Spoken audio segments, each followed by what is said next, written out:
kanan, gerak. Tegak, gerak.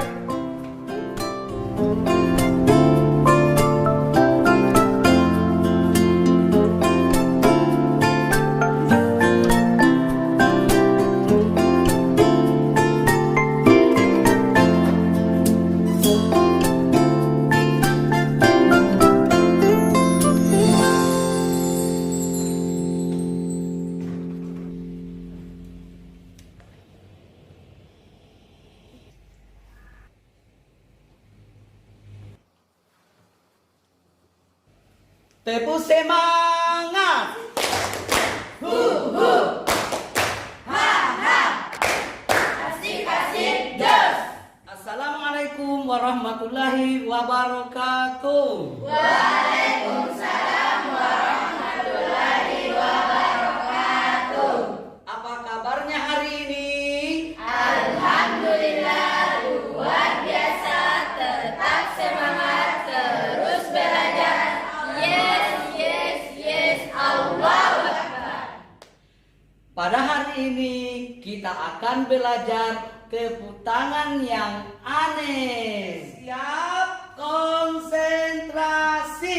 Konsentrasi dimulai. Konsentrasi. Konsentrasi dimulai. Konsentrasi. Konsentrasi dimulai. Tepuk indian. Hu hu. Ha ha. Hu hu. Ha ha.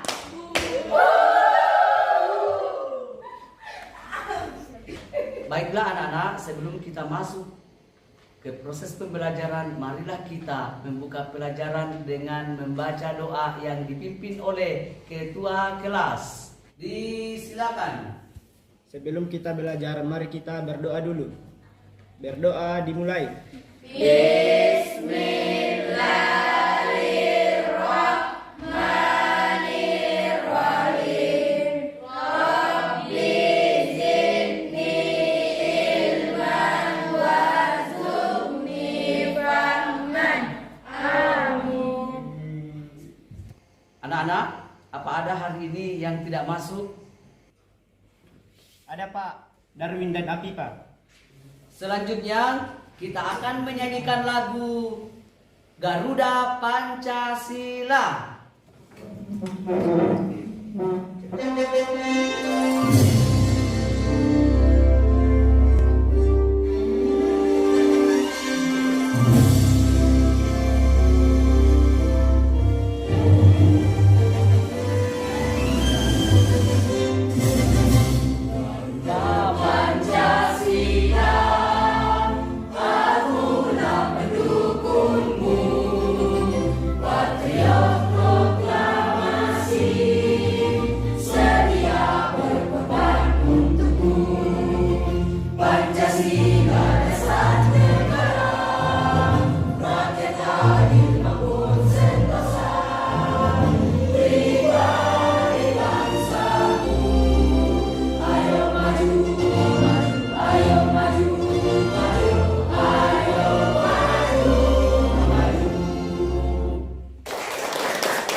Ya, kembali duduk. Sebelum kita masuk ke pembelajaran inti, maka kalian harus tahu aturan dalam proses pembelajaran, yaitu Pak Guru sebentar akan membagikan kelompok kecil, itu ya. Jadi kalian itu harus saling kerjasama. Apakah masih ada ingat pelajaran di minggu kemarin? Ada. Apa? Ya. Menelaah unsur-unsur dari buku fiksi dan non-fiksi. Apa itu unsur-unsur buku fiksi dan non-fiksi? Unsur-unsur dari buku fiksi adalah pertama, 1 tema, 2 alur, 3 tokoh, 4 latar, 5 konflik, 6 sudut pandang, 7 percakapan. Ya, beri tepuk tangan. Kalau non-fiksi, ada yang bisa? Ada. Ya, silakan. Unsur-unsur dari buku non-fiksi yaitu 1. Judul buku, 2. Nama penulis, 3. Nama penerbit, 4. Jumlah halaman, 5. Isi buku, dan penutup. Oh iya, berikan tepuk tangan. Ada yang bisa memberikan apa perbedaan buku fiksi dan non fiksi? Saya Pak. Ya, dipersilakan. Perbedaan buku fiksi dan non fiksi adalah buku fiksi identik dengan cerita khayalan, rekaan, dan menguras emosi. Sementara buku non fiksi adalah diajukan untuk memberikan informasi yang lebih penting dan lebih realistis.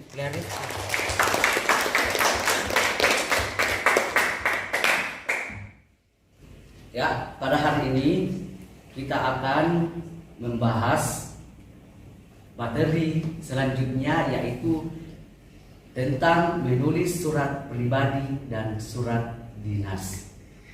Tapi di sini kita akan membahas satu surat, yaitu surat dinas. Jadi sebelum kita memulai, terlebih dahulu saya akan menjelaskan mengenai tujuan yang ingin dicapai dalam menulis surat dinas, yaitu melalui kegiatan pembelajaran kita di sini menggunakan project based learning, yaitu PJBL, yaitu menulis. Itu adalah kegiatan ya yang dipadukan dengan diskusi, tanya jawab, dan penugasan.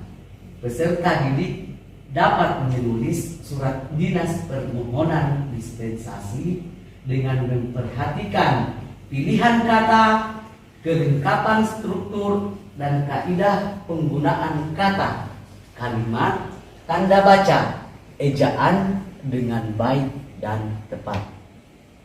Inilah tujuan pembelajaran yang akan Pak Guru berikan. Jadi di sini kalian akan menulis surat, gitu ya, dengan memperhatikan sesuai dengan apa yang tadi dijelaskan. Oke, mengerti? Mengerti. Jadi saya sarankan supaya dalam proses pembelajaran ini itu kalian bersungguh-sungguh ya, karena di sini dalam menulis surat dinas itu sangat penting dalam kehidupan sehari-hari, baik surat dinas maupun surat pribadi. Oke, anak-anak paham? Paham. Kesempatan kali ini saya Pak Guru akan membagikan kelompok. Ya, kelompok kecil yang terdiri dari satu kelompok itu beranggotakan 4 orang. Nah, jadi saya persilakan mencari teman kelompoknya yang sudah ditentukan. Dipersilakan.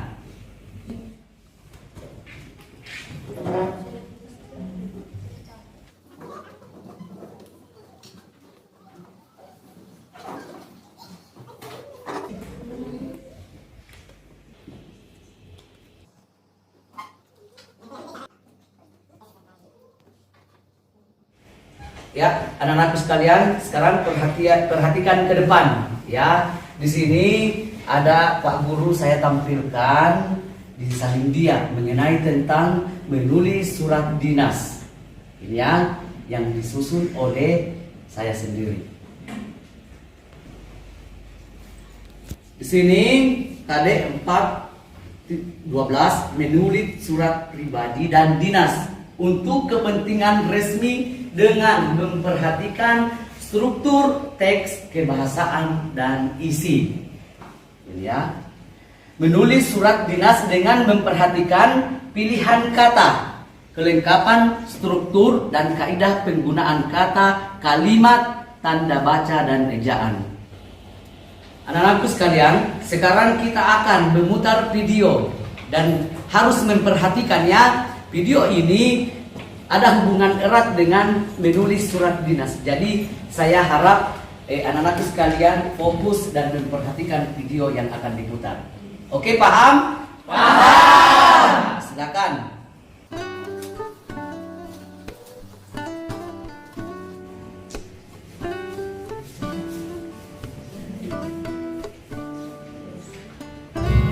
Bagian-bagian surat dinas. Perhatikan kerangka surat dinas di bawah ini. 1. Kepala surat. 2. Tanggal surat. 3. Nomor surat. 4. Lampiran. 5. Hal atau perihal. 6. Alamat tujuan. 7. Salam pembuka. 8. Isi surat. 9. Salam penutup. 10.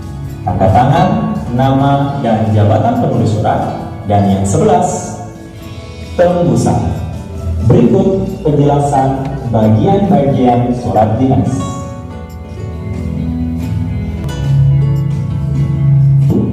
Kepala surat.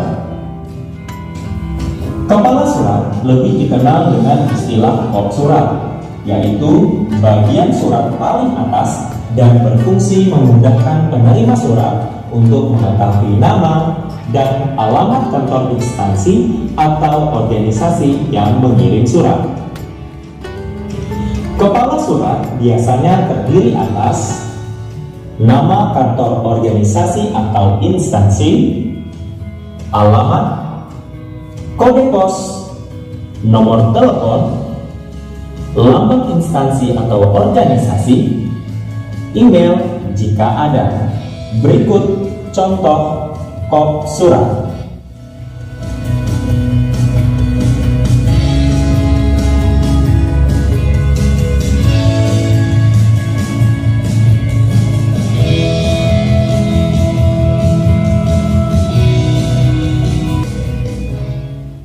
Nomor 2 adalah tanggal surat yang sebelah kanan atas. Tanggal surat menunjukkan waktu surat itu dikirim, bukan waktu surat itu dibuat. Dalam surat resmi, tanggal surat tidak perlu didahului dengan nama tempat surat dibuat, tertera di kepala surat. Tanggal, bulan, dan tahun ditulis lengkap. Contoh, 16 Februari 2021.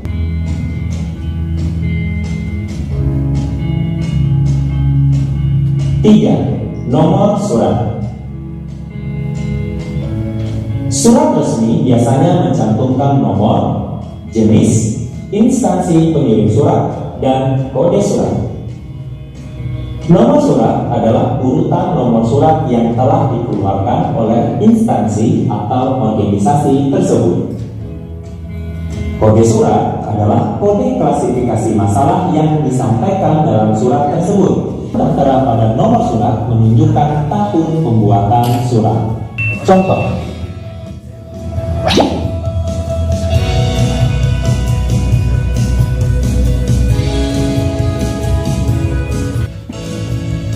berikutnya,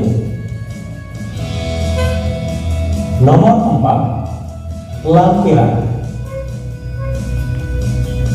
Lampiran surat adalah bagian surat yang berguna untuk menunjukkan adanya sesuatu yang disertakan bersama surat. Pada lampiran, awal kata yang menunjukkan jumlah ditulis dengan huruf kapital. Contoh,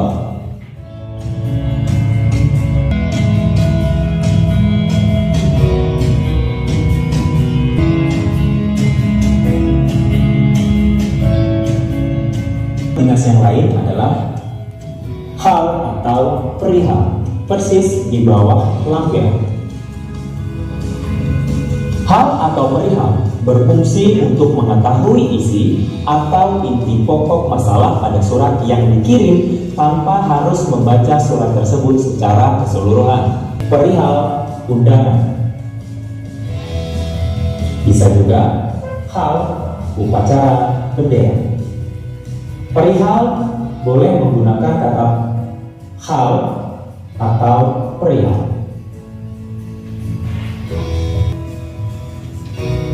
6. Alamat tujuan. Alamat itu alamat orang atau lembaga yang dituju atau yang menerima surat.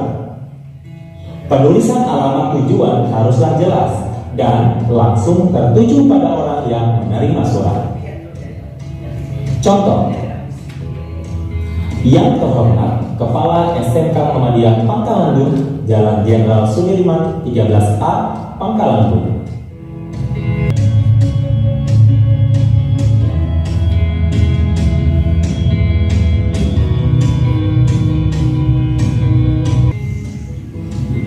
Salam pembuka. Salam pembuka digunakan sebagai kesatuan bahasa tulis. Salam pembuka dapat digunakan sesuai dengan keperluan. Salam pembuka yang biasa digunakan ialah dengan hormat atau Assalamualaikum warahmatullahi wabarakatuh. 8. Isi surat. Isi surat adalah bagian surat yang digunakan untuk menyatakan berita atau sesuatu yang ingin dinyatakan dalam surat tersebut. Isi surat terbagi menjadi 3 bagian. Pertama, paragraf pembuka, berfungsi sebagai pengantar pembaca kepada inti pokok surat. Isi surat. Bagian surat ini memuat sesuatu yang akan disampaikan, diberitakan, dinyatakan, atau dimintakan kepada penerima surat. Penutup berfungsi untuk menutup isi surat. Dapat pula dikatakan bahwa paragraf penutup ini dianggap sebagai kunci isi surat atau penegasan isi surat karena berisi harapan kepada penerima surat. 9. Salam penutup. Salam penutup sebuah surat dapat digunakan untuk menunjukkan rasa hormat dan rasa keakraban pengirim surat kepada penerima surat. Contoh, hormat kami, atau wassalamualaikum warahmatullahi wabarakatuh.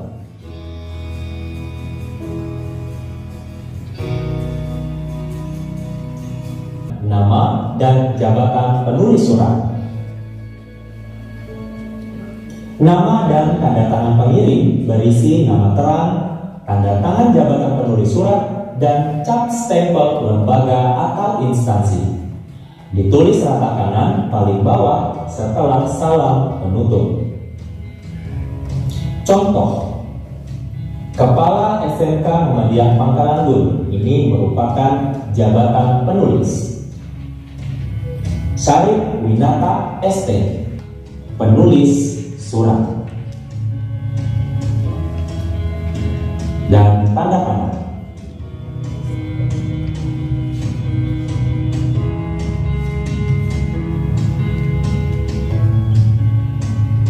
Bagian-bagian surat dinas yang terakhir adalah tembusan. Tembusan adalah bagian surat yang dipakai untuk menunjukkan adanya pihak atau orang lain yang juga menerima surat itu selain penerima surat. Kata tembusan diletakkan di sebelah kiri pada bagian kaki surat. Contoh,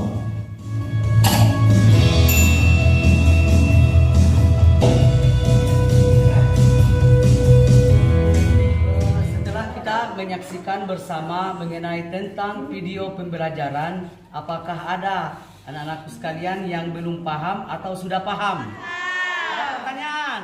Tidak. Bapak Guru akan membagikan LKPD ya sesuai dengan materi yang akan kita ajarkan pada hari ini.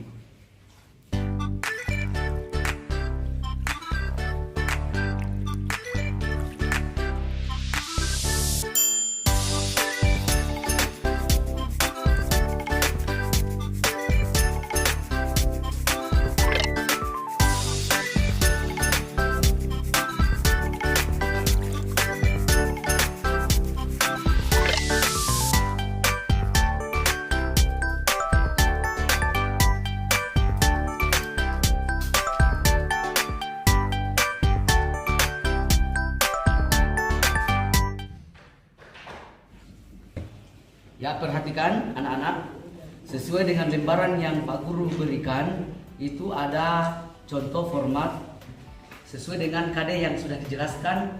Nah, maka di situ kalian perhatikan ada lembaran yang isinya kosong dan ada juga yang terisi tapi harus diperbaiki. Paham anak-anak? Silakan.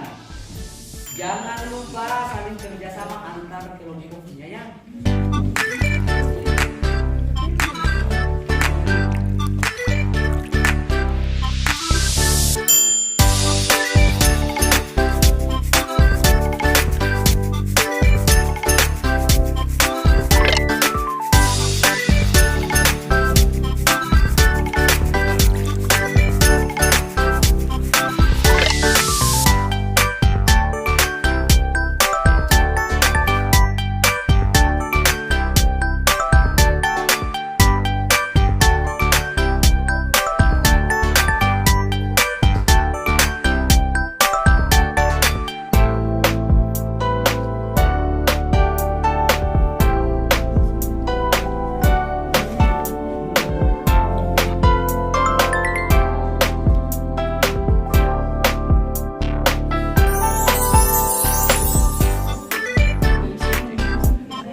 Waktunya sisa 20 menit dari sekarang.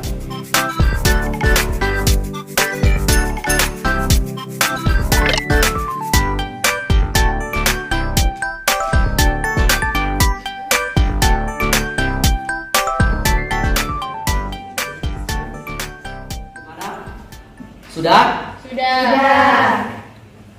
Silakan diperhatikan kembali tugasnya. Jangan lupa memperbaiki penulisan kata dan ejaan sesuai yang ada di penjelasan tadi. Jadi di sini Bapak Guru akan menyuruh perwakilan dari satu kelompok untuk memperbaiki kelengkapan surat dinas yang ada di papan tulis.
Ya, demikian tadi apa yang telah diperbaiki oleh teman-teman dalam penulisan perbaikan surat dinas ya. Di sini perhatikan saya kasih waktu untuk memperbaiki penulisan dalam LKPD-nya di sini.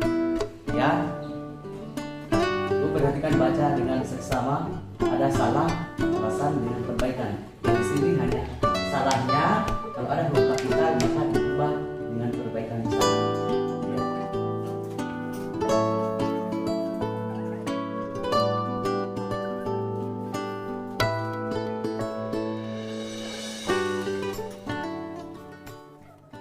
Apakah sudah selesai diperbaiki?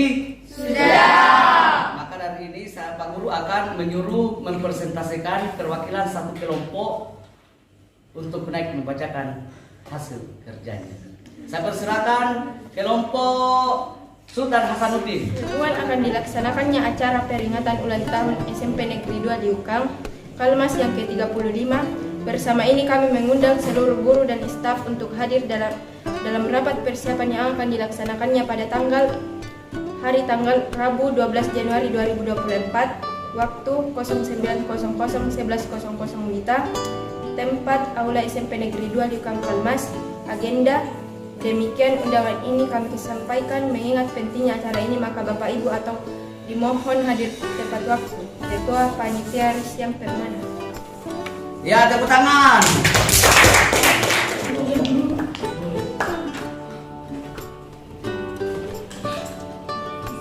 Nomor 431.3/01.3/2024. Lampiran perihal undangan. Yang terhormat Bapak Ibu guru dan staf di tempat. Assalamualaikum warahmatullahi wabarakatuh. Sehubungan akan dilaksanakannya acara peringatan ulang tahun MTS Negeri 2 Majene yang ke-35, bersama ini kami mengundang seluruh guru dan staf untuk hadir dalam rapat persiapan yang akan dilaksanakannya pada hari tanggal Rabu 12 Januari 2024, waktu 09.00 sampai 11.00 WITA. Tempat Aula MTS Negeri 2 Majene. Agenda peringatan ulang tahun MTS Negeri 2 Majene yang ke-35. Demikian undangan kami sampaikan mengingat pentingnya acara ini, maka Bapak Ibu dimohon hadir tepat waktu. Demikian Ketua Panitia Nur Fadila. Terima kasih. Oh iya, terima kasih. Iya, tepuk tangan untuk peserta terakhir. Ya, inilah tadi hasil dari teman materi dari kelompok, masing-masing kelompok perwakilan sudah menampilkannya. Jadi anak-anak sudah paham mengenai tentang materi ini? Paham. Apa yang telah dipelajari silakan dibacakan. Struktur surat dinas. 1. Kop surat. 2. Nomor surat. 3. Tanggal surat. 4. Lampiran surat. 5. Perihal surat. 6. Alamat surat. 7. Salam pembuka. 8. Isi surat. 9. Paragraf penutup. 10. Nama dan tanda tangan pihak yang memperkuat surat. 11. Nama dan tanda tangan penulis surat. Ya, kelompok cukupnya nih. Pengertian menulis surat dinas. Surat dinas adalah surat resmi yang dikeluarkan oleh sebuah instansi atau lembaga. Ya, selanjutnya kelompok Sultan Hasanuddin. Ciri penggunaan bahasa pada surat. 1. Pilihan kata sapaan bersifat formal Bapak, Ibu, Saudara-saudari Anda. 2. Bahasa ragam baku. Berikan tepuk tangan untuk teman yang telah melakukan rangkuman pada hari ini.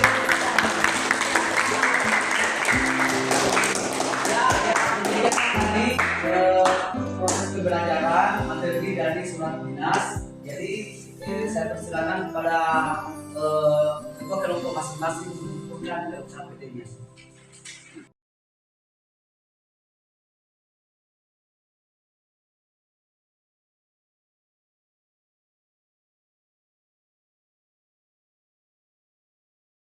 Ya, inilah hasil dari kalian. Saya sudah periksa, alhamdulillah sudah banyak yang tahu ya, tapi masih ada sedikit perlu perbaikan. Tapi tetap semangat karena masih ada surat pribadi yang akan kita bahas pada pertemuan berikutnya. Jadi marilah kita sama-sama menutup pembelajaran dengan saya persilahkan kepada ketua atau wakil. Sebelum kita pulang, mari kita berdoa dulu. Berdoa dimulai.